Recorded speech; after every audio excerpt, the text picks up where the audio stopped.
but it's going to be Michael Bomholt playing a Goblin Welder, Kuldotha Forge Master-based Mono Brown. Not exactly Mono Brown because of Goblin Welder. And his opponent is Bryan Fisher playing a deck that has been termed by him Junk and Taxes. Both of these decks are pretty unorthodox, so it's going to be pretty exciting to see what happens. Who do you think is going to win this one? I want the Goblin Welder deck to win. I mean, this deck looks like it just looks better than everything I've seen thus far, and by better I mean more fun. But I've only seen it in action 3 games, and it just like kind of just played a 6/6 on turn 2 that had Death Touch and Lifelink and makes more 3/3s. And in game 1, it did truly degenerate things. And it didn't even have that great of a draw. It mulliganed all 3 games. Now, that's something that's important to remember. Like, those were not optimal games for that deck. I think that Junk and Taxes is going to win. I'm looking at it. He's got 4 swords for the Metalworker, for the Goblin Welder. He's got 4 Thoughtseize to disrupt his opponent. He's got Mangara of Karandor Karakas as like a double touch attack on the whole way that things work. He's got Kasali Pride Mage main deck. And then he boards Maelstrom Pulses, more Paths, Duress. And Path is just better than Swords even in this matchup. And Extirpate means he can actually even disrupt a Welder once it gets into play. Yeah, this actually, he can interact a lot. Yeah, I mean... This may be the end of Michael Bomholt's run. I think that Mike might have found, you know... May have met his match here. Yeah, I mean, this very Mother of Runes comes out. That card is pretty unexciting. Bryan Fisher may... I think there might be some kryptonite here going on. It's just, we'll have to see. My prediction is going to be in 3 games, Bryan Fisher will win. I believe.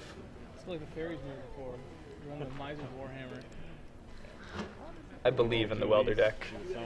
Sure.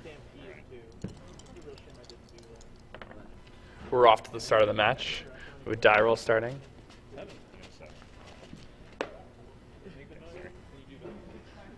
I think Bryan Fisher won the die roll. He gets to be on the play with his Junk and Taxes deck.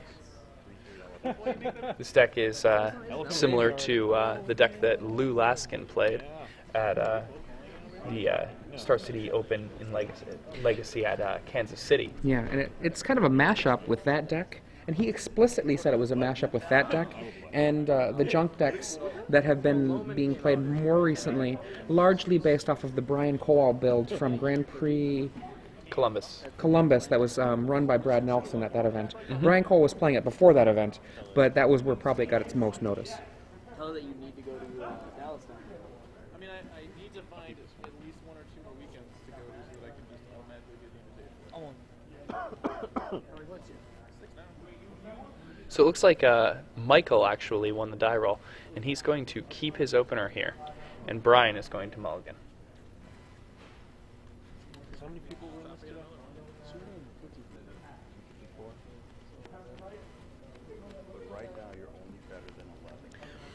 Michael Bomholt apparently calls his own deck Mud Stompy. You hold on to that. I like that name. Mud is also a good term. It's brown. Mud is brown, you know. Oh, man. It's funny. I mean, the Lodestone Golems can come down on turn 1. And if you're on the play and you play a turn 1 Lodestone Golem, there's not really much your opponent can do. I could see there being a Bryan Fisher's deck is just cold to that, right? I mean, everybody's deck is just cold to that. Turn 1 Lodestone Golem.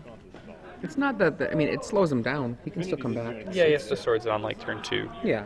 If it's followed up by Wasteland or something, it's extraordinarily hard. I mean, it can certainly play out like a stacks-like attack. I mean, because the thing about Lodestone Golem is it's Juggernaut, which used to be played in the old vintage stacks decks, and it's the Sphere all at the same time. Yeah. I mean, it's just an incredibly strong card, especially strong against Storm archetypes, things like that. That's where you would have expected to see it. But when you're producing like a lot of mana and you're only attempting to cast artifacts, then the disadvantage that it causes for you is almost non-existent, while it puts a pretty big hindrance on your opponent. Okay. Voltaic key from a great furnace to start. Good. When he says go. It's a risky keep. I mean, I feel like you kind of want to start with... I guess he has a swords as a potential disrupting spell. You know, Mary's Yeah, going to be he the is crack going to to, get the swords. He's going to swords this metalworker so fast.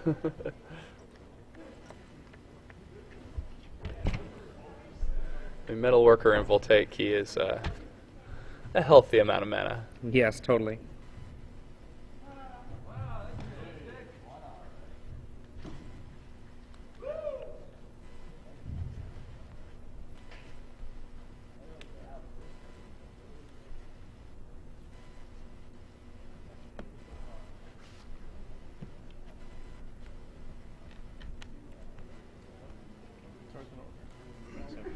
Okay, the swords. Swords takes care of that. Yeah.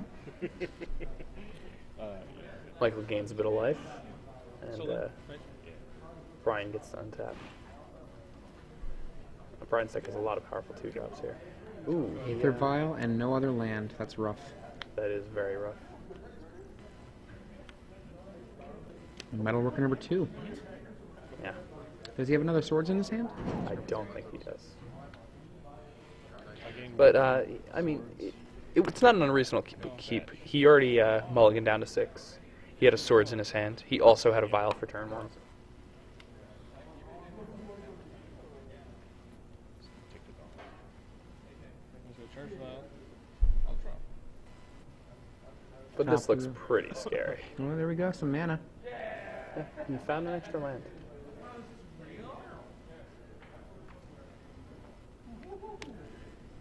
And pretty much what has to happen here is something not scary.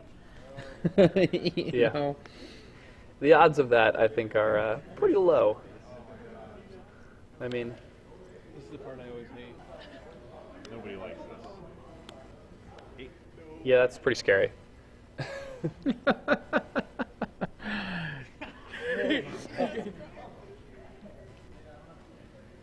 Voltaic key, untap it, tap it again. There we go. That's a lot of mana.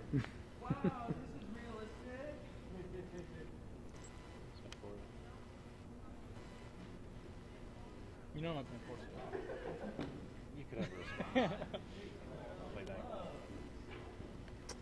that. That's pretty good. So much mana.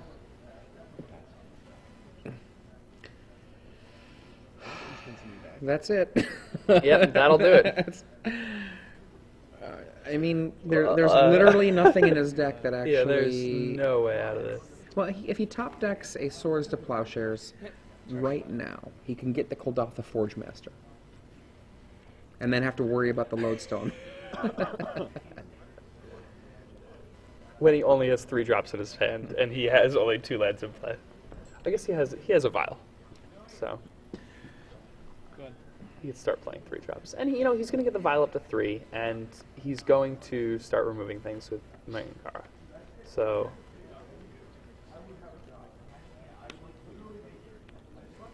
Four men. Play that. 2 up.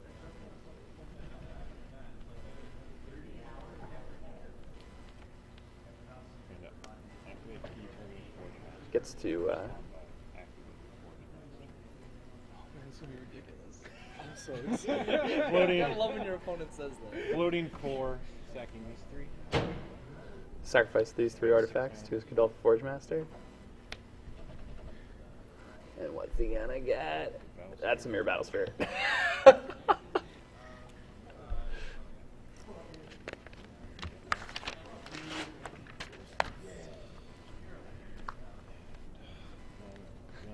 He can, oh god. Sacrifice these 3. He's literally just comboing off. I like that guy. He's Voltaic just going key, insane. Yeah. He's gonna put a Sunring Titan into play and destroy both of his opponent's lands. This is turn 3.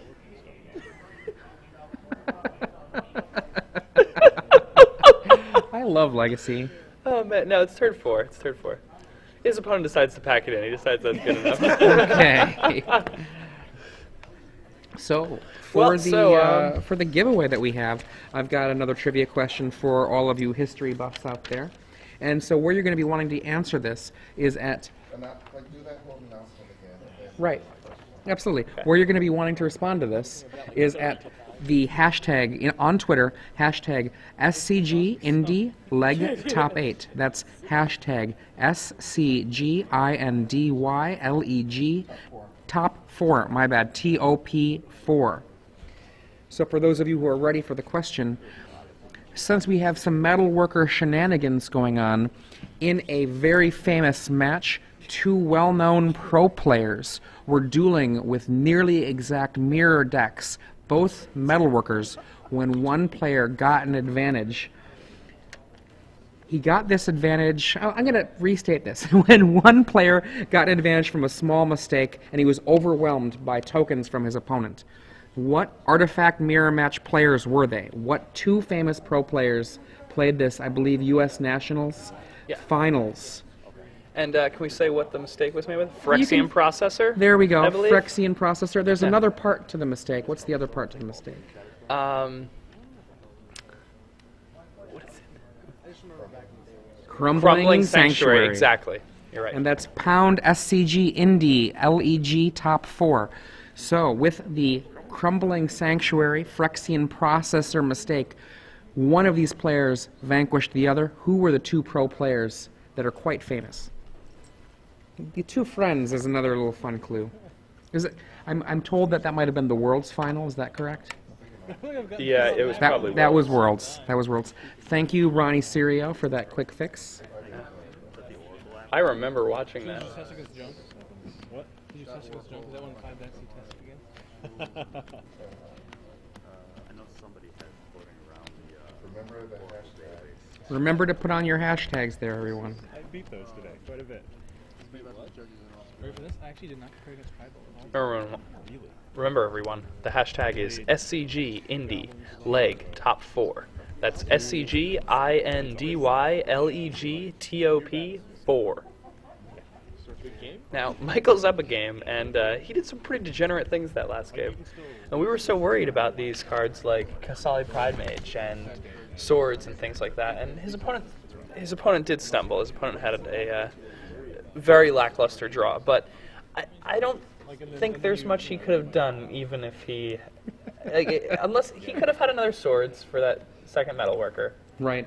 And, that would have been pretty good. And post-board, he's going to get Paths also. So... Paths and pulses and, Swords, Path, Pulse, Mangarov, Karandor, oh my. Oh, yeah. Now, he's got answers for those Metalworkers now, post-board.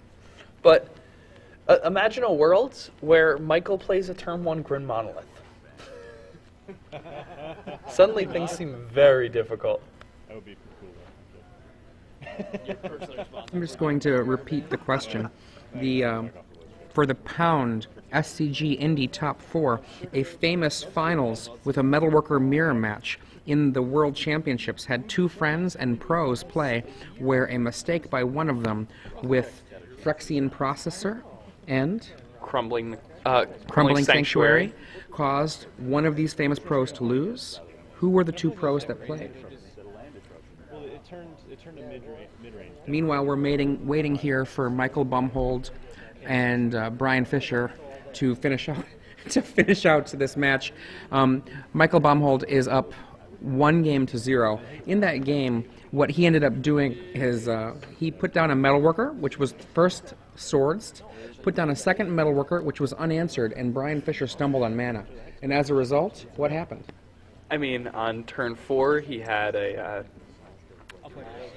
he decided, well, I'm going to go and get a Myr Battlesphere with this Kadoltha Forgemaster, and I'm going to do that with the activation of Voltaic Key on the stack, targeting my Kadoltha Forgemaster. My Kadoltha Forgemaster is going to untap, and then I'm going to sacrifice some of the tokens from this Myr Battlesphere, and I'm going to search my library for a Sundering Titan, and I'm going to kill all of your lands. At that point, his board was a Myr Battlesphere with a token left over, a Sundering Titan, a 7/10 Sundering Titan, a 3/5 Kadoltha Forgemaster, a metalworker, and the ability to create a lot of mana. So here we have an opening hand here. Duress. I see a Phyrexian Revoker there. I think he may have just straight up whiffed with that I Duress. think so. I mean, a lot of the cards that are in this deck are creatures. That looks like a whiff. It's information. It's a bad peek. Good. I think I see a Kasali Pride Mage in his hand.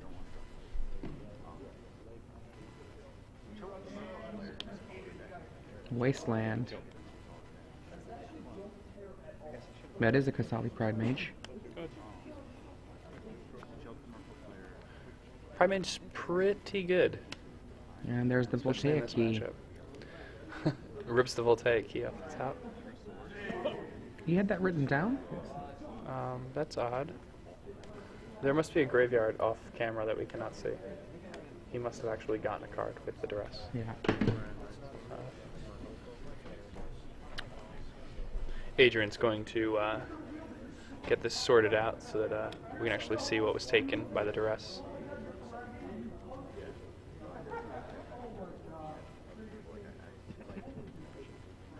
Oh, pardon me.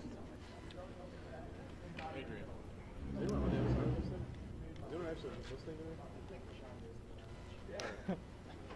I was going to say, you could have just told me to do that. Did the Duress just fail to find? Because it looks like there's only a wasteland in that yard.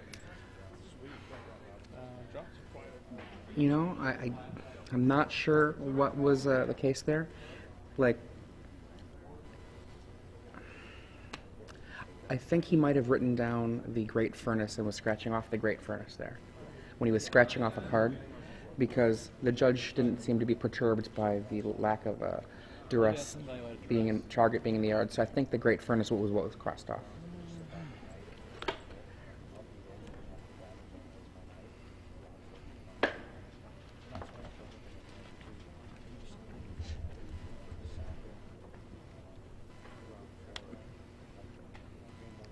And we're going to have a Revoker. That'll probably name Kasali Pride Mage in a spot like this. Kasali Maybe Pride Aether Vial. Mage, Mangara of Karandor, maybe Knight of the Reliquary. Yeah, that's got some stuff to name here. Can we find out what he got? Pride Mage. Kasali Pride Mage. Ding. Red and blind. Well, Pride Mage still has Exalted. It's true. Not this turn, though. Also true. Mangara of Karandor. It's a pretty good one.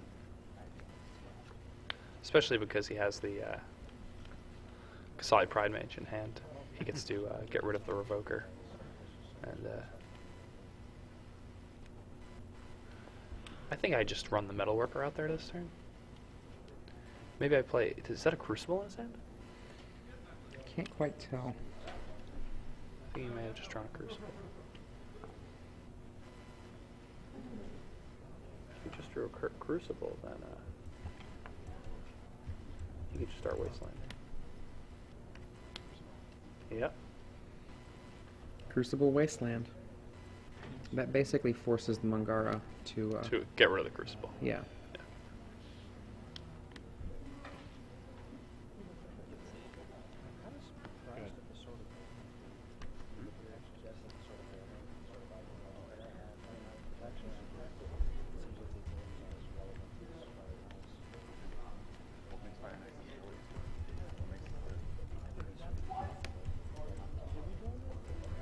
Okay. So we're waiting to see. He's now got his active Mangara. Yeah, we'll see what he... I mean, he can do knock out the Revoker, and then lay Kasali Pride Mage, and then knock out the Crucible.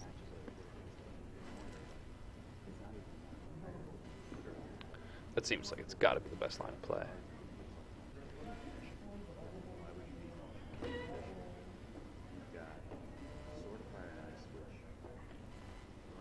But ironically, then Michael just plays a metal worker, and Bryan's kind of cold to it. There goes the Revoker. Here comes the Pride Mage. Oh, he has the swords. Yeah, Swords gives him... Wow, he's got all the right answers. And then his Tarmogoyf gets to attack for an additional 1. No, he decided not to pump it beforehand. I guess he probably should have done that with the Exalted Trigger on. Maybe he did. Oh, perhaps he did. And yeah, it looks like he did. Oh, we should have done that before.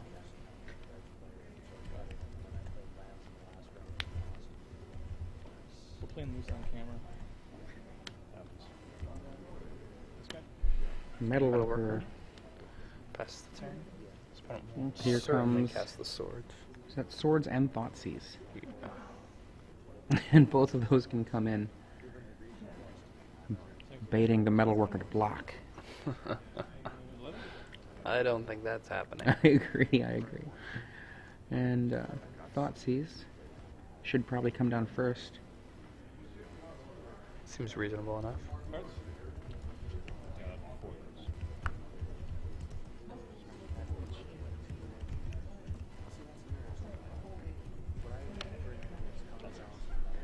Thoughtseize shows him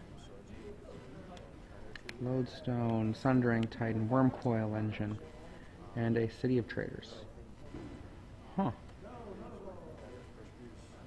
Huh. I mean, it's not easy. It's not easy. He's even with the swords, he's not in a good spot.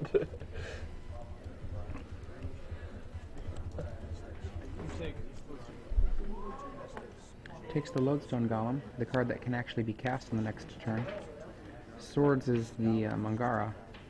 Mm-hmm. Can you get 12?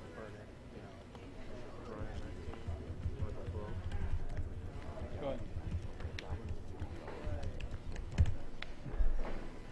I think I just saw another Ancient Tomb get drawn. Yes, did I? So one of the problems here, obviously, is that City of Traders is just gonna... Yeah, he's drawn an abundance of City of Traders this game, which is somewhat unfortunate. He,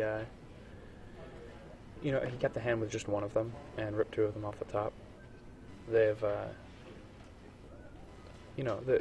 especially past the second, they have very little value. The second one is kind of just like you have to think about it as a ritual for 2 that takes up your land drop.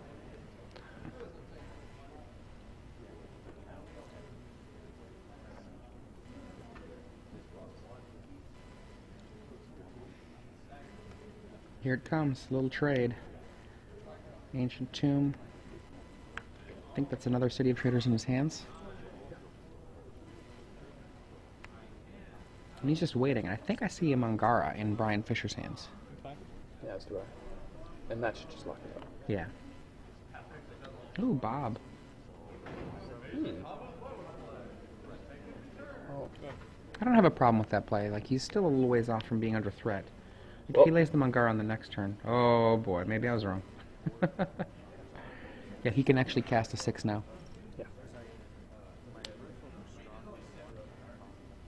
1, 2, 3, 4, 5, 6, 7, 8. He can cast an 8 now. Is that all of his opponent's lands? That is all of his opponent's lands, correct? 1, 2, 3, 4, 5.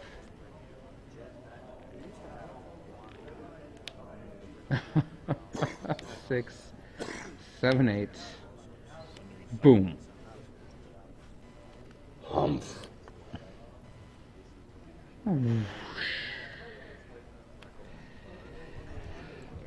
Wow! Oh my god! This is so sick! Oh my god. I'm so excited right now. I thought he was just cold. I thought there was no way.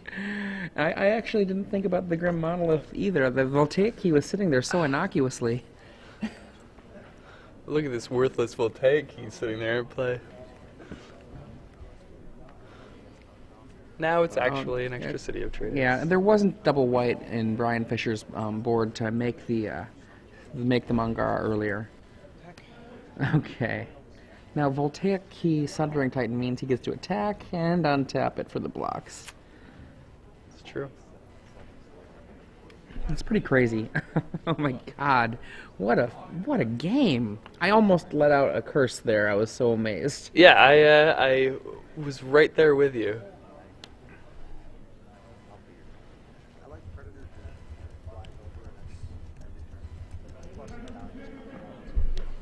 And he's still gotten more worm coil engine. I'll go to 3. Go ahead. It's all good. I mean, his opponent could just draw swords. Absolutely. Or a path. I'll just end it. It's another land. Let's see. What is it? It's a Tarmogoyf. That is not what he needed to draw. Took 2 from into 2. Yes. You didn't run.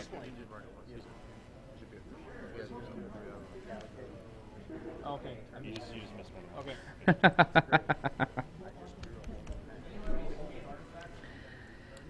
Oh, wow. This is so exciting. Oh, man.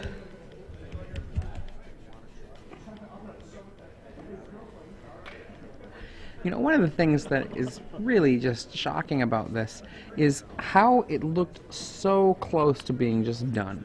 Yeah, I thought there was no, like, he just drew a Grim Monolith, and his opponent had no board. Yeah, I mean, I do think that maybe when he cast the Thoughtseize there and took the Lodestone Golem, he might have been thinking a little bit too small. You know, Yeah. the Sundering Titan there, if the Sundering Titan was gone, if that was in the yard, then this game actually would be a real fight with cards like Mangara in play.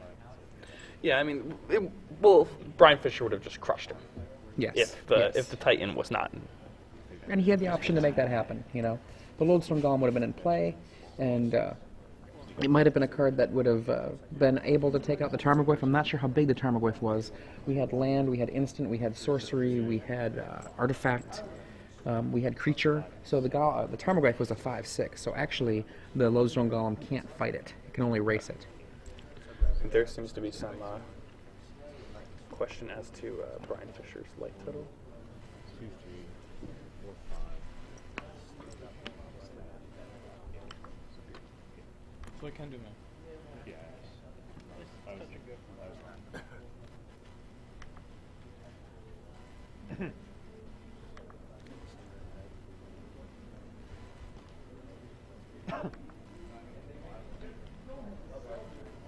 You know what I like to see? What's that? I'd like to see another Worm Coil engine on the top. It doesn't really matter. He has the key to untap, the one he has.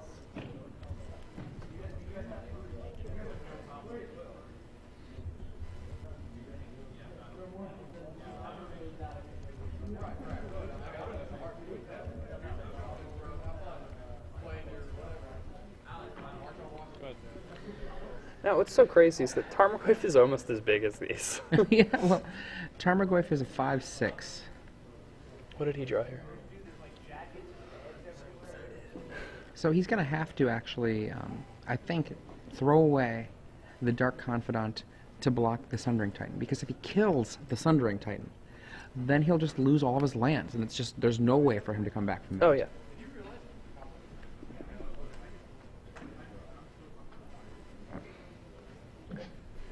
I mean, this is just absurd. I am so in love with this deck. And this deck is just going to crush Ben.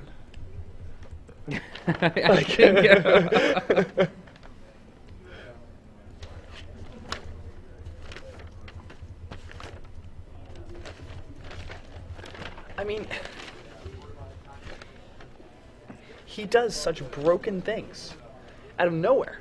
Like, literally, his opponent activated Mangara. His opponent cast swords. His opponent Thoughtseized him twice. His opponent duressed him. His opponent had a Confidant in play and curved out perfectly. And Thoughtseized. Yeah, and then the game just ended. All of a sudden, he just had no cards in play. Well, I mean, he had, like, this game is still close, for the record. Like, this game is a swords or path away from, well, I guess not a swords. Swords and Michael gains a whole bunch of life again.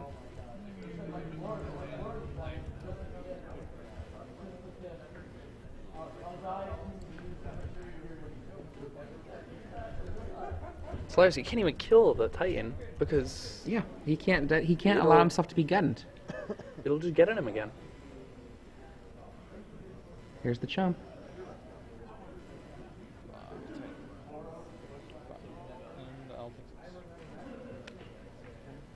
And that worm coil. God. Bryan 2. Bryan What's his hand? Phyrexian Revoker. This guy naming? Cassandra. I assume. Seems like the most reasonable choice. It's the only thing that could hit it this next turn. Hit one of the artifacts. Thoughtseize. Thoughtseize is not going to do it.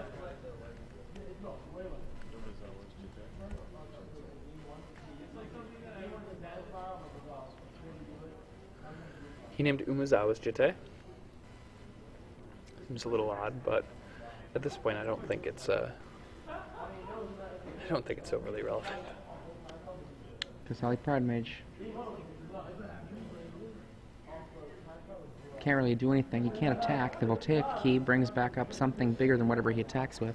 Yeah. Gains him 6 life, eats a Tarmogoyf. With a single attacker, if he comes in, you know, he can untap the Sundering Titan and kill the Tarmogoyf, because the Tarmogoyf will get bigger. Yep, there we go. Yeah. Wow. That's it. Michael Bomholt. This deck is the realness. Oh my God. His opponent did everything right. His opponent had every tool you want.